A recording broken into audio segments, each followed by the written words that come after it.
object or image turning around a point called the center of rotation?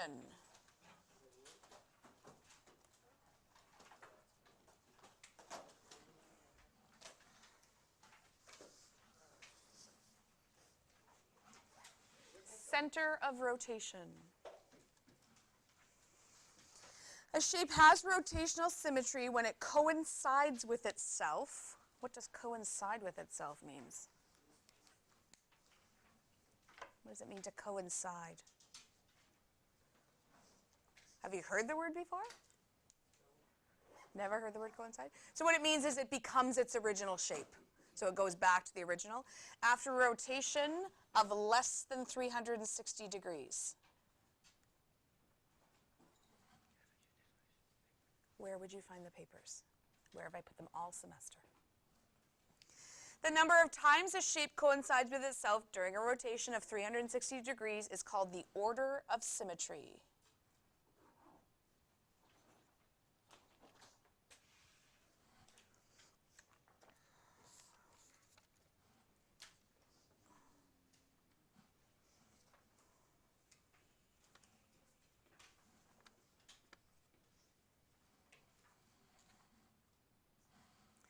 So here's our square from yesterday, and I just put a dot in the corner so that you know when I rotate it all the way back around. I want you to look while I rotate it a full circle. Tell me how many times you get this original square back. Don't shout it out. Did I say shout it out? Okay, so watch as I rotate it. There would be number 1, number, and then all the way back. How many times? So this we would say has an order of 4.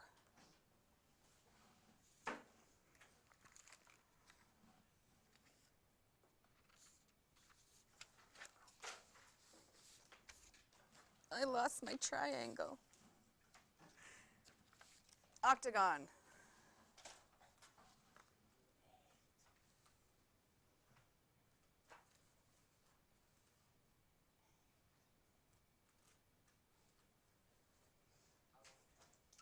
How many times? 8. And I found my triangle. It was stuck to my leg. How many times are we going to get the triangle back? How many times? So 3 for the triangle, 8 for the octagon, 4 for the square. Do you see a pattern there? What about our flag?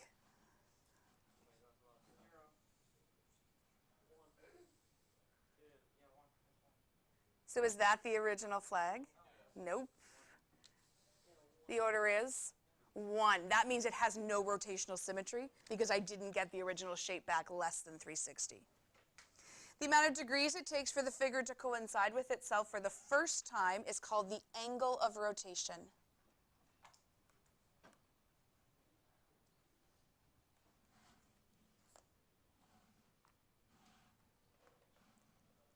Angle of rotation. It can be calculated using the formula 360 divided by the order. 360 divided by the order.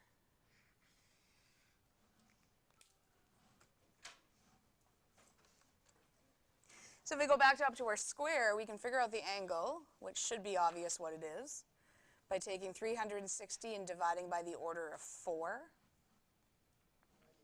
90 degrees. So I have to turn it 90 to get the first regular square.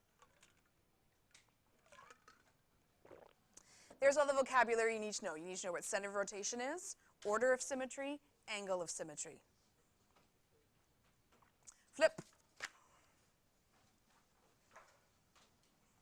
Let's imagine the order of a shape was 2. What would the angle of rotation be?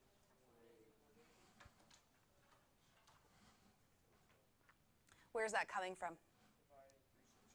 Yep. What if the order was 3?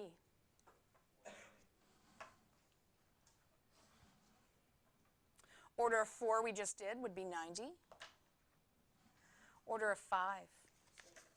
It is 72. Good job. Order of 6.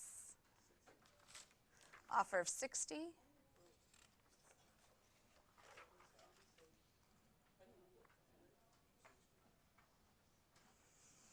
So let's go back to our BMW symbol. We talked about the line symmetry yesterday. Now we're going to move to rotational. So we want to know is how much do we have to turn this in order to get the exact same logo back? Well, if I start kind of up in this corner with this dark shape, and I turn it all the way till I get the dark shape back, how many degrees was that? So we say that's an order of 2, angle of 180 degrees.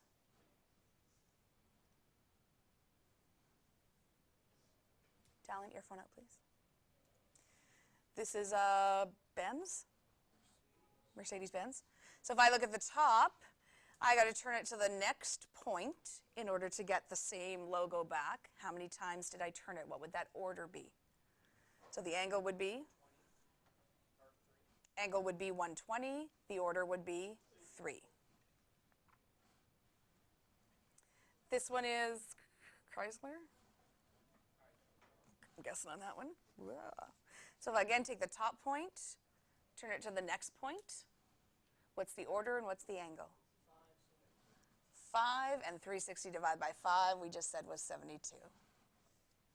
You notice car logos tend to have lots of lines of symmetry and rotational symmetry.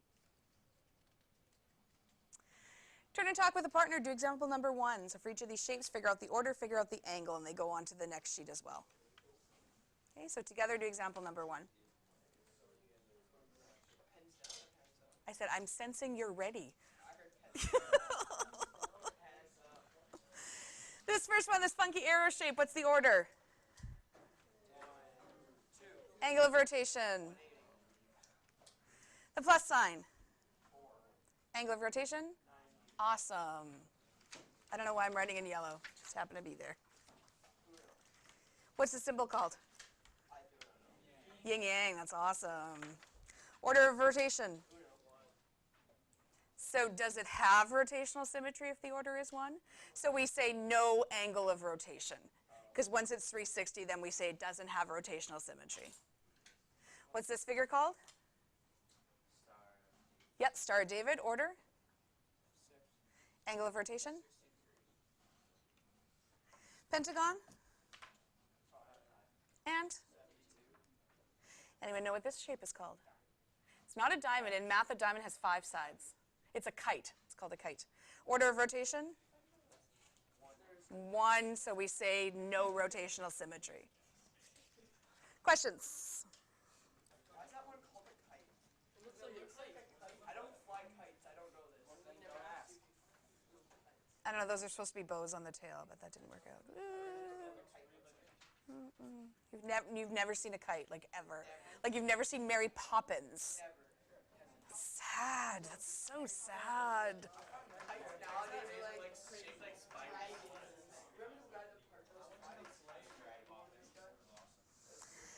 I'm going to show you my fail-proof method for drawing shapes once you've done rotations. So this particular question says we're going to rotate at 90 degrees, so there's our angle. We're going to go counterclockwise, so we need a direction. And we need around the vertex C, that's our center of rotation. So we need the angle, we need the direction, and we need where we are rotating it. What is counterclockwise? Yeah, show me with your hands like Rory's doing. Perfect. Awesome. What is clockwise? Awesome. I want you to drop your pens. I just want you to watch. Then I'll do it again with you. Then we'll write the method together. So just drop and watch.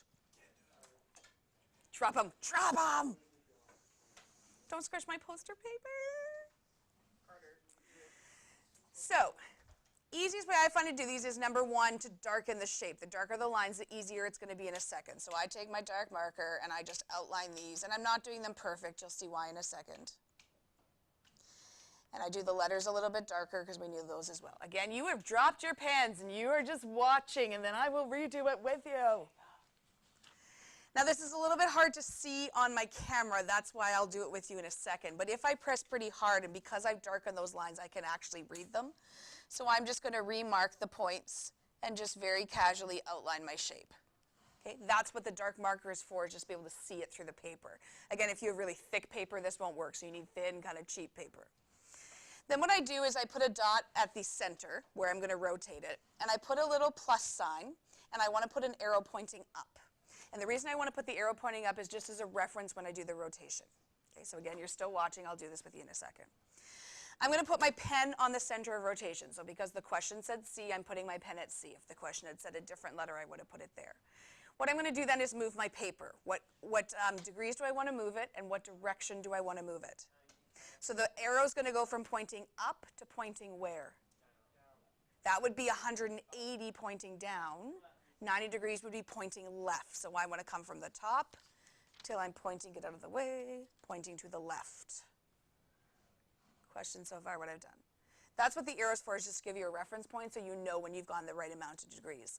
Then to figure out where the shape is, I'm just going to very casually lift the paper, mark where A would have been. B will be off the graph, and that's okay. And C will stay where C is.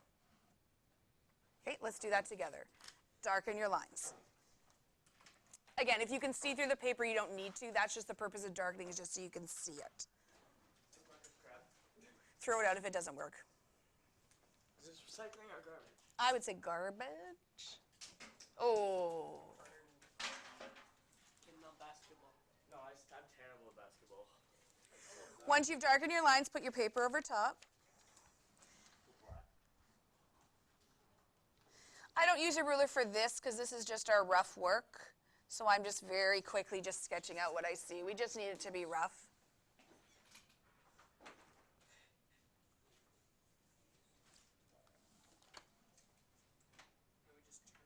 I put a dot where my center is, just so I remember. I put a plus sign with the arrow on top. And point of the arrows just give you a reference point, so when you turn it, you know when you've come 90 degrees. Then I put my pencil. What's the purpose of putting my pencil on the C? Yeah, it's just so the paper doesn't shift. So I'm not pressing really, really hard. I'm just doing it to keep the paper secure. And then I'm going to go in the direction counterclockwise. And 90 degree means now that the arrow's pointing towards the left. Put it back where it was and stop touching it. I didn't touch it. It fell. Again, keep your finger on the C so that it doesn't move, and now just very casually mark where the A is, mark where the B is. Then we're going to join them.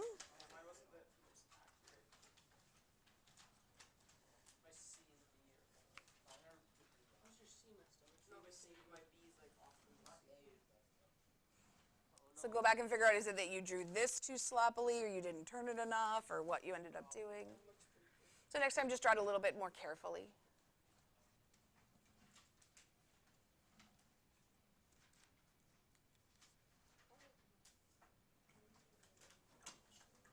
Yeah, my B line was more like an angle instead of a straight line.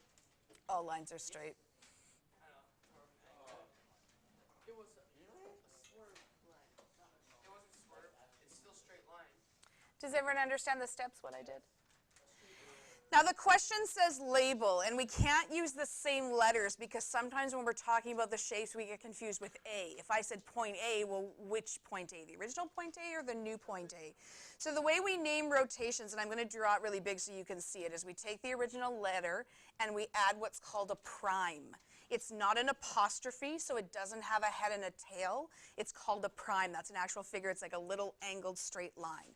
So I would call this A prime and B prime. C I don't have to label because it didn't change. So if I said point C, there's no confusion there. So that's how we label all kinds of transformations, whether we flip them, we rotate them, is with primes. Again, not apostrophe, it's an actual straight line, it's a mathematical symbol.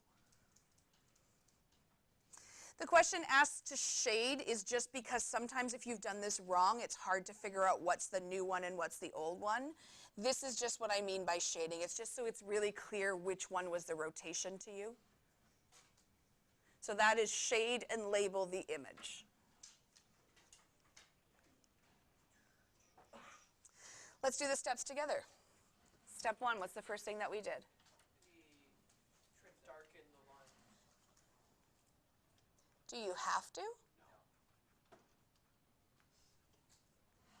My markers will be there on test day, on quiz day, so they're always going to be there. Paper will hopefully always be at the front if you don't go through 400 sheets before now in the test. No, you went through 1,000. 1,000 sheets between that and like April. Was it just us? No, all my classes to be fair, but Pre-cal kids bring paper. I'm sorry, they just do. They bring paper. What do we do after we darken the lines? Trace it on loosen. I'm going to put a thin piece of paper. And you understand what I mean by that?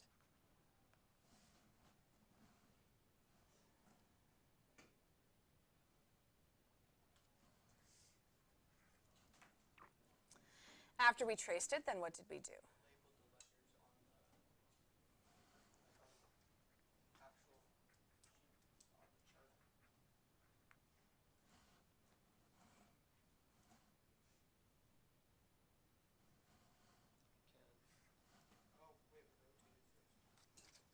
Oh, I thought you meant label it on this, because we did. Oh, okay. I was talking about labeling on this.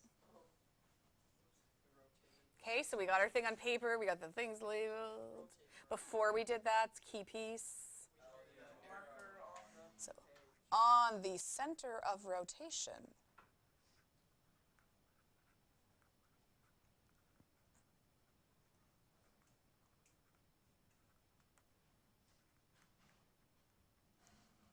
Mark an arrow. You don't have to. It's just the easiest way to figure out what 90 degrees is, or 270 or 180. And more specific, what did we have to look at when we rotated it? So rotate by the correct direction.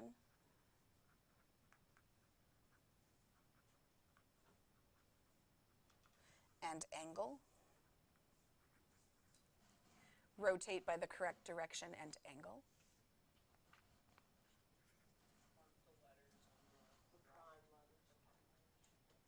Can I call them the new points? Well, you know what I mean by that?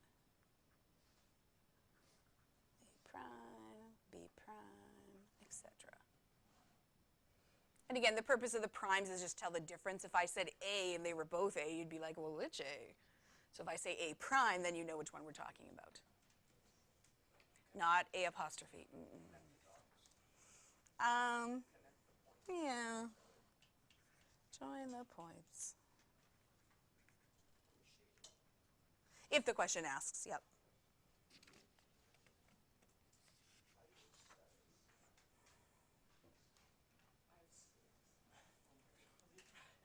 Put labels of letters. Yes. You probably put darken the lines and trace on thin paper. I have all the same you do. I have 2 5s. That's why. Okay, let's do some more. You might erase the pen. I could use an erasing pen. Right now, I have an erasing pen. I had one. This one, the graph is a little bit lighter, so you might be able to see the triangle without darkening. If you can see it, great. If you want to darken it, do whatever you need to do. Mine I can kind of see through. Darken, where's it? Vertex fades. What are you doing? I wrote it on my binder. Tossing it back to you. Okay, so if you need to darken, darken. Whatever you need to do, trace it onto your paper.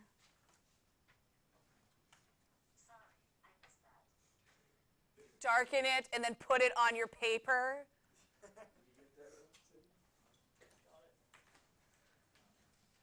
What's our next step? We're going to do something before we rotate it. Where? On B. Why on B? That's where it told us to. My paper ripped. Don't press so hard. Now what? Okay, put your point on the B. And what direction are we going? Going clockwise. Does it matter with 180? So arrow goes from the top to the bottom. Mark your points. Name them with primes. Can you just grab those 2 sheets before you go? Yeah. They're self-explanatory.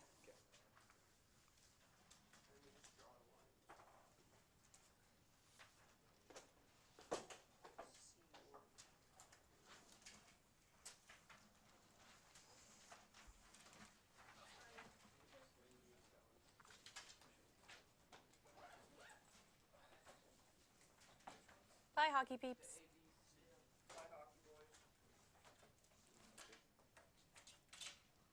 Why don't I label B? It's the vortex. It's the same, not the vortex, the vertex. Vortex, vertex. They all sound the same. When you're ready, do number 3. Ooh, this looks hard. YFGIH. Just this one? Both of them. We're doing trapezoid. Trapezoids are cool.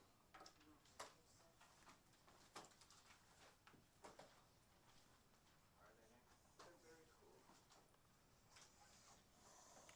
270.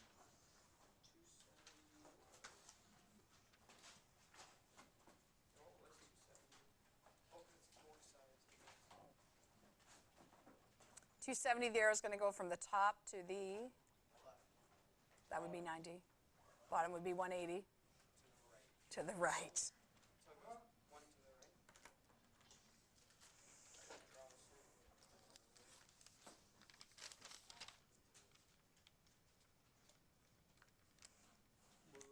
How do you know if it turns left?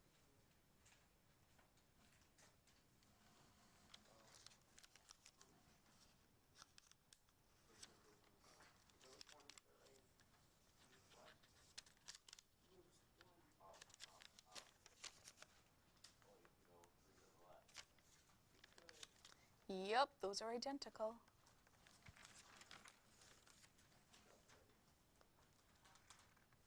I think I's gonna be off the page. I is a little bit off the page.